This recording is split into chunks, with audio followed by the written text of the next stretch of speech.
Et nous sommes de retour au plateau pour la dernière partie de cette émission. Nous abordons notre quatrième sujet. Nous parlons à présent du Togo. Faure Gnassingbé rend hommage aux victimes de l'opération Koundouaré. Le président de la République a présidé ce lundi 13 janvier une cérémonie d'hommage de la nation aux soldats de l'opération Koundouaré. Ces vaillants soldats qui sont pour quelques-uns tombés et d'autres blessés dans ces opérations antiterroristes dans le nord du pays, et des décorations à titre posthume pour ceux qui sont tombés, et aussi des encouragements de la nation à ceux qui sont restés vivants, chevaliers de l'ordre du Mono ou croix de la vaillance avec étoile, soit en brosse, soit en argent, pour ceux qui sont là. Nous en parlons avec nos invités. Samirou Samaj, commence par vous. Ce 13 janvier, des soldats, des défenseurs de la nation ont été honorés pour leur sacrifice consenti dans la lutte antiterroriste dans le cadre de l'opération Koundouaré. Vous savez, le président de la République, Faure Gnassingbé, c'est quelqu'un qui a toujours été aux côtés des forces de l'ordre et de sécurité. Contrairement à ce que les gens ont pu dire, vous savez, lorsque nous perdons un soldat, lorsque nous perdons un concitoyen, lorsque nous perdons un patriote au niveau de la région des savants sur le théâtre des opérations, dans le cadre de l'opération militaire Koundouaré, il y a d'abord un hommage qui est rendu par l'état-major général, par les forces armées, par les forces armées togolaises, véritablement. Il faut que les gens le sachent. Il y a d'abord cet hommage-là qui est fait. Ensuite, vous savez que le président de la République, c'est le chef suprême des armées. Et c'est en même temps le ministre des armées. Et vous savez que le chef de l'État a toujours entretenu un dialogue permanent avec les différents corps de nos forces armées togolaises.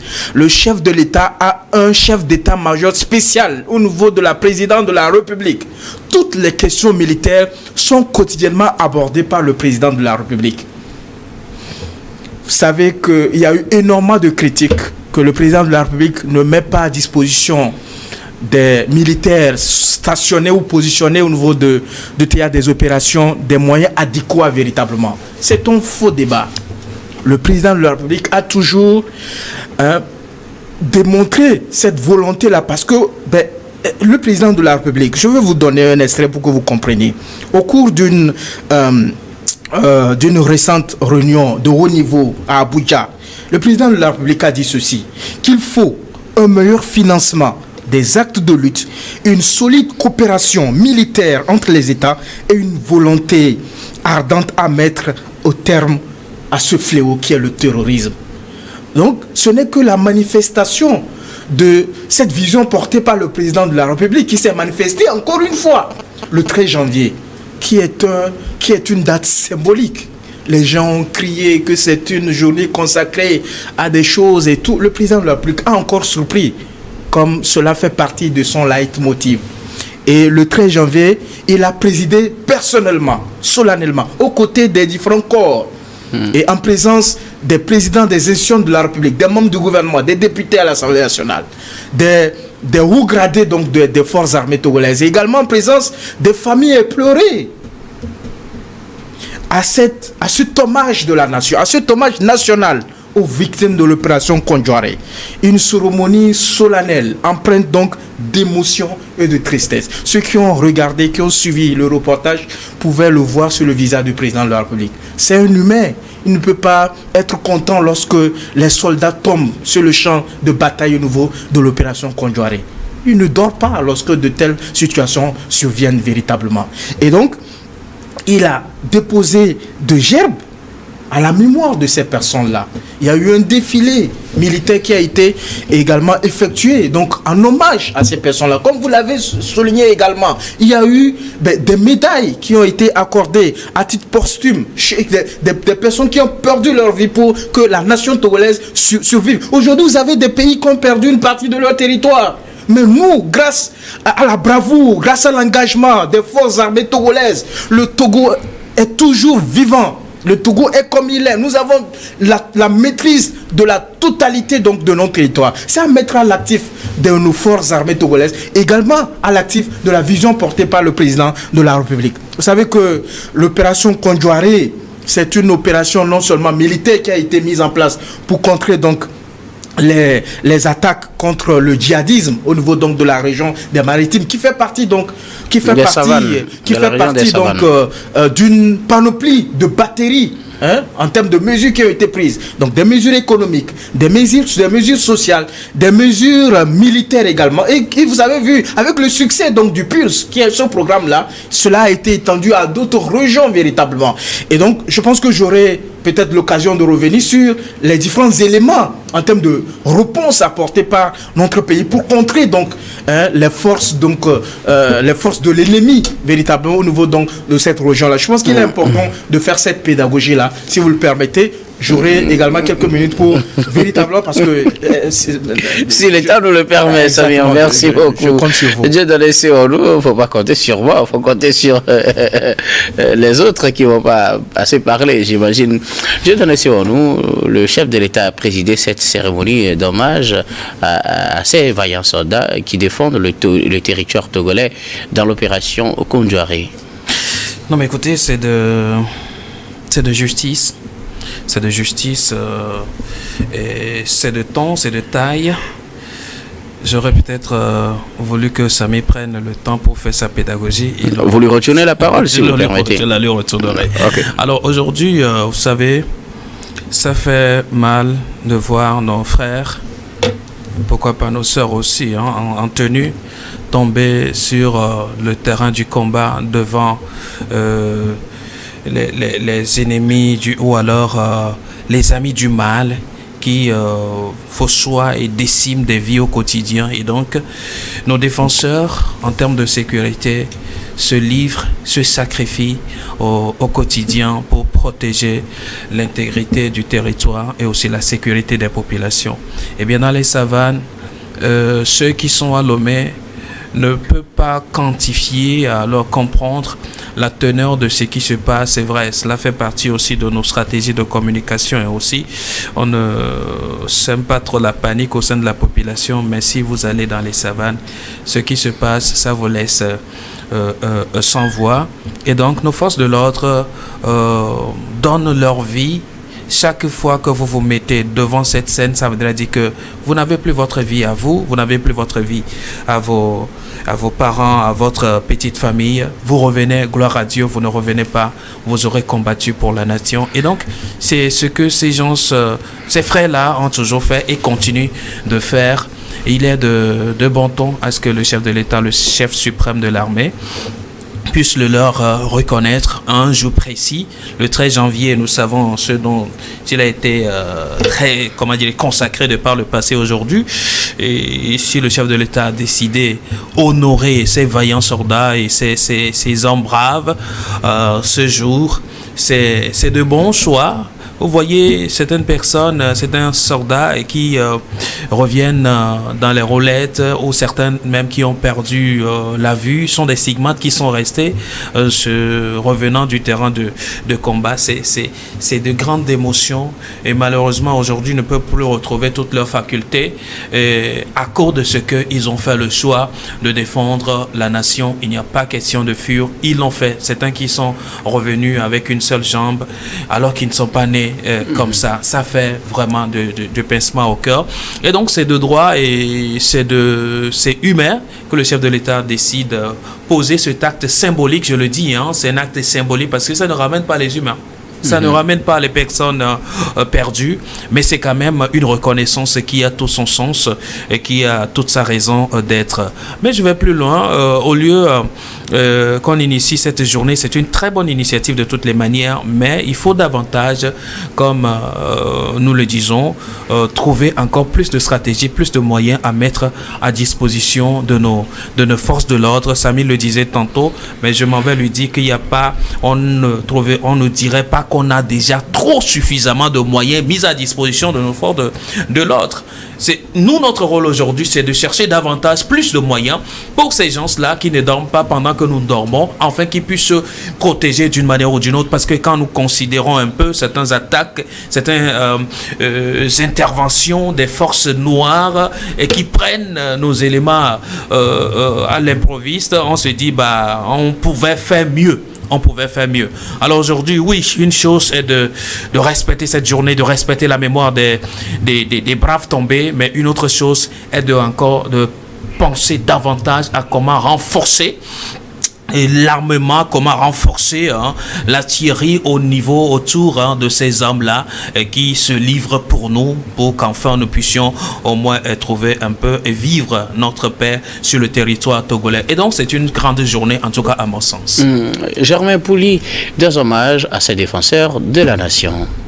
Oui, ça a été une cérémonie très émouvante parce que c'est l'une des rares fois qu'on voit des militaires pour la plupart assez diminués, certains dans des fauteuils roulants, et physiquement diminués pour d'autres.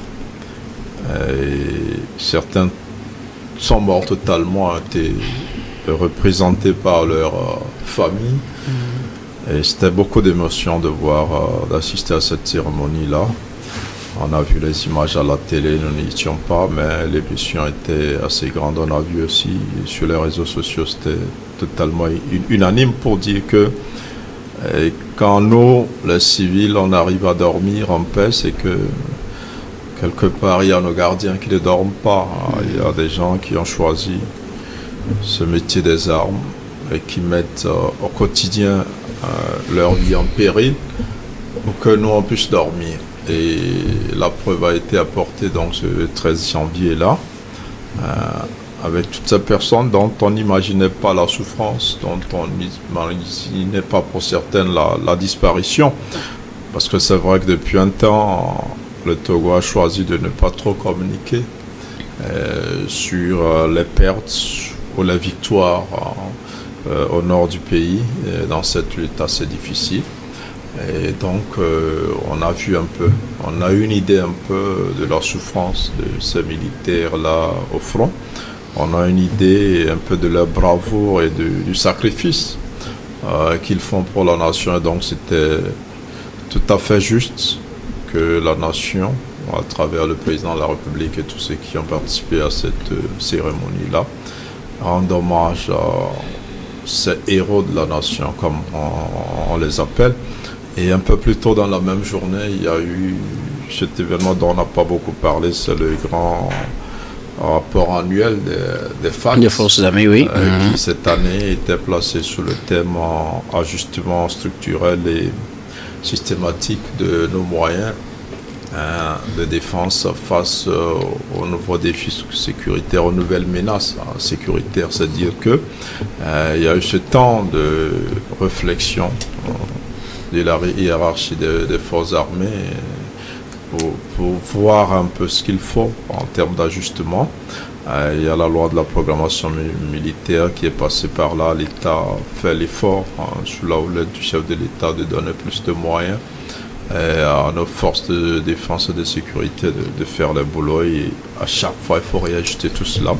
Donc il faut saluer tout ce travail qui se fait un peu en silence, un peu en dehors des caméras, et qui fait que notre pays, quoi qu'on dise, dans cette sous-région assez menacée, arrive à tenir, à préserver son territoire. Et chaque fois que le pays est sécurisé, c'est que nos soldats, qui sont au fond, risquent leur vie. Et je crois que au-delà de ces hommages officiels, il faut que chaque Togolais ait un nouveau regard sur chaque soldat qu'on voit, ne serait-ce que dans la rue, ou peut-être ceux qui sont en permanence à la frontière entre le Togo et le Burkina Faso, pour se dire, ben voilà nos frères, ceux-là qui aujourd'hui sont beaucoup plus exposés, ceux-là qui aujourd'hui sont beaucoup plus engagés, pour que notre solidarité envers ces hommes-là se manifeste, ne serait-ce que par un sourire, ne serait-ce que par un encouragement en passant, parce que ce qui se passe là-bas n'est pas du tout facile.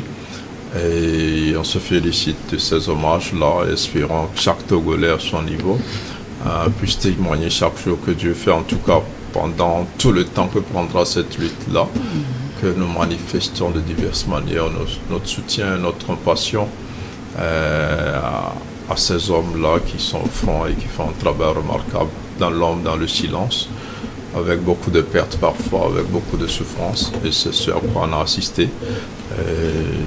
on va prier Dieu pour qu'il accompagne nos forces de l'ordre de défense pour que leur mission s'accomplisse dans les meilleures conditions, avec moins de pertes, et que très bientôt on arrive, pourquoi pas, à une victoire. Merci beaucoup. À vous, Germain Pouli, Samir, on a encore un peu plus de temps, donc vous pourrez revenir sur la pédagogie, mais rapidement, pour que les autres puissent compléter avant qu'on nous fasse notre dernier tour de table. Absolument, je voudrais juste apporter quelques précisions, parce qu'en réalité, l'hommage de la nation rendu par le président, en présence donc du président de la République le 13 janvier, cela concerne donc les éléments de l'opération Condjoaré. Donc, pour rappel, l'opération Condjoaré a été mise en place dès les premières heures quand le Togo a été attaqué. Le président de la République a pris cette initiative de mettre sur pied une opération militaire dénommée Condjoaré, placée sous le commandement donc d'un officier donc des forces armées togolaises, et qui sert de bouclier antiterroriste entre le Togo et les pays du Sahel, le Burkina Faso y compris véritablement. Donc ça fait partie donc de la batterie de mesures qui ont été mises en place par le gouvernement sous le leadership donc du président de la République. Cette opération donc permet de lutter contre la menace terroriste, de renforcer la sécurité en prévenant donc les activités des groupes terroristes ou des éléments djihadistes. Elle implique d'abord le déploiement des forces de sécurité, des efforts de renseignement, des patrouilles dans les zones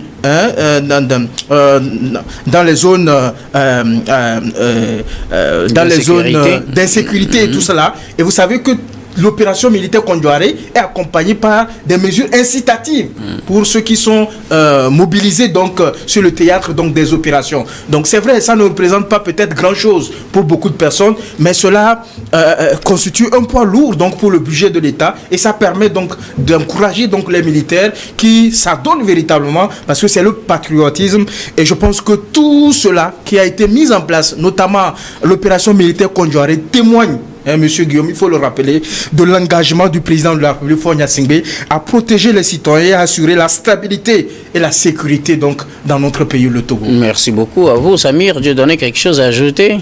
Non, mais écoutez, moi je reviendrai sur cette lutte contre les forces du mal aujourd'hui qui titille la vie de nos concitoyens, de nos frères au front.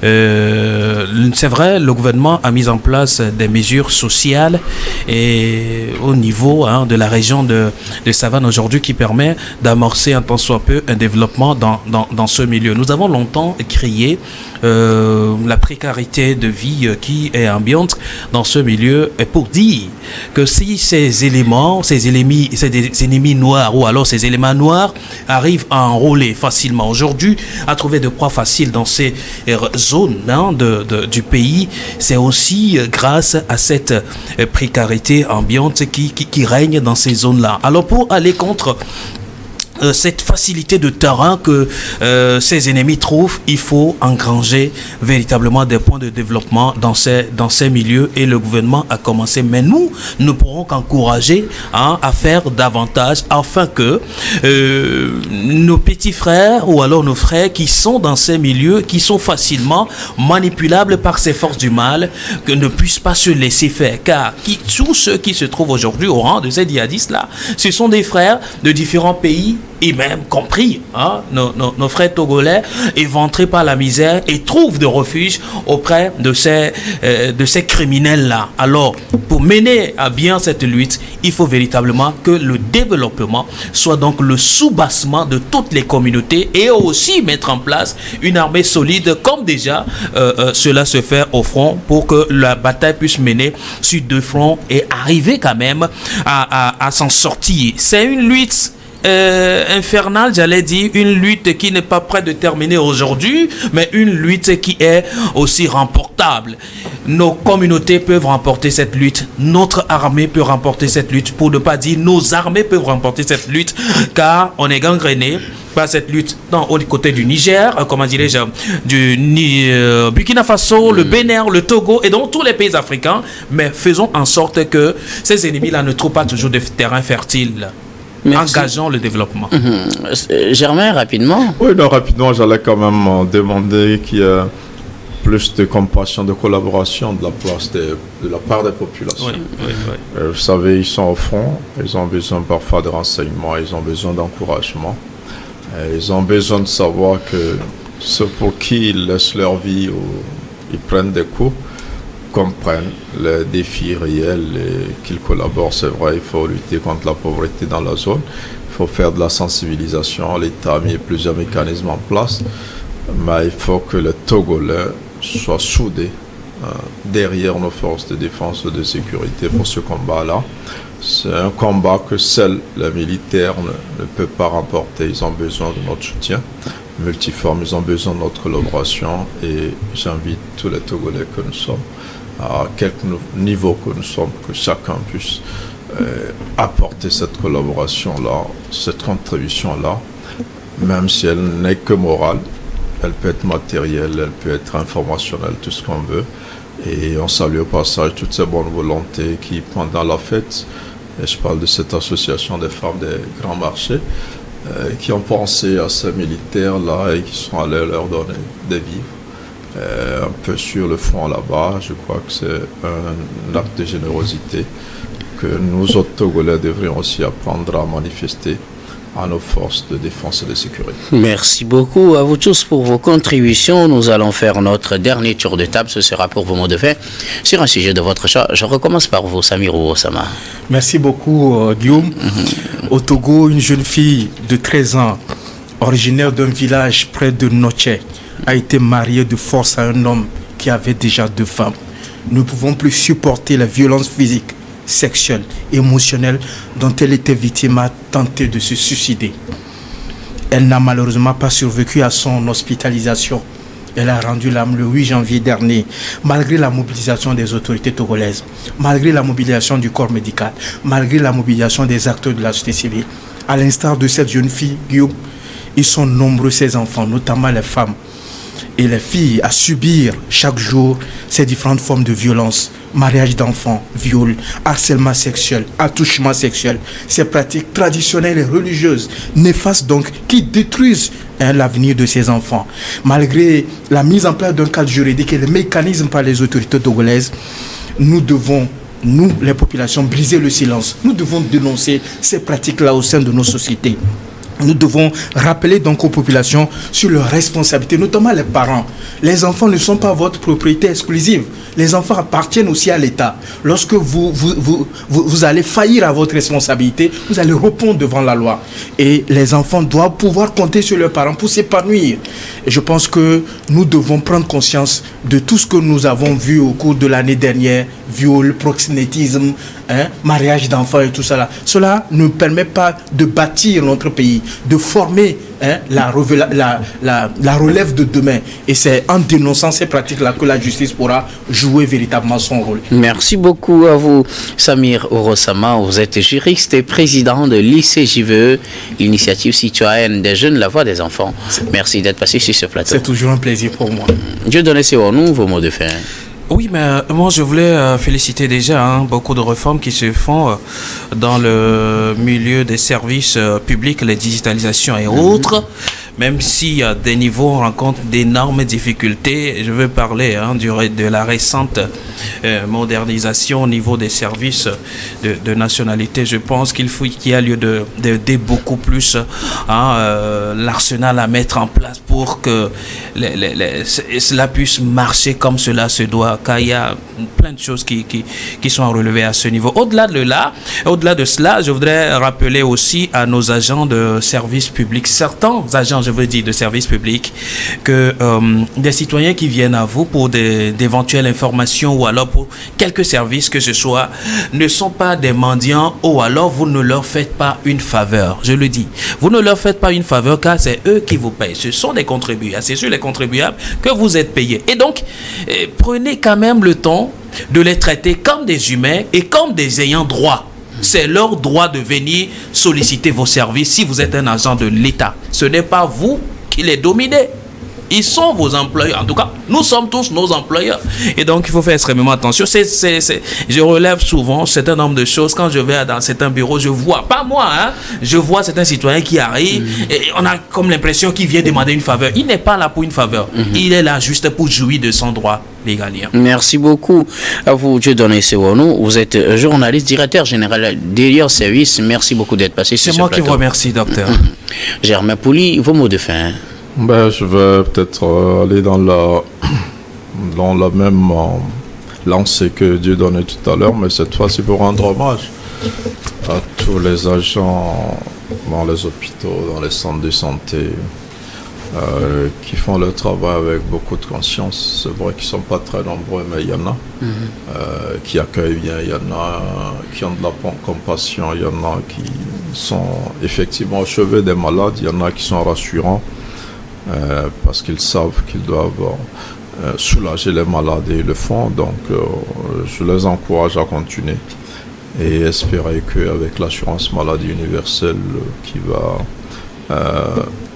est en train de se concrétiser, et dire simplement que ça va reposer énormément sur ces qualités-là. Parce que vous allez voir que certaines structures, parce qu'elles ne sont pas directement payées, ont tendance à négliger certains malades, ont tendance à ne pas apporter des soins comme il faut. Et donc, sur la qualité de ces agents-là qui font déjà le travail, que d'autres s'inspirent, et que cette assurance maladie universelle soit un succès. Et ce succès ne peut pas être une réalité uniquement avec les moyens mis par l'État, mais avec la qualité du personnel soignant. Merci beaucoup. À vous. Merci. Germain Pouli, journaliste, directeur de publication de Togo Réveil. Merci d'être passé sur ce plateau. Nous disons merci à toutes les équipes techniques et rédactionnelles qui nous ont aidés à préparer et à présenter cette émission. Merci beaucoup à Yves Kofi Maounion Adjoa à la réalisation, à Gaston Afanou à la diffusion et à Foufoua Golo à la caméra. Merci aussi à vous, très chers téléspectateurs, de nous avoir suivis. C'est la fin de ce numéro de Regard Croisé. Je vous retrouve demain avec le même plaisir pour un autre numéro.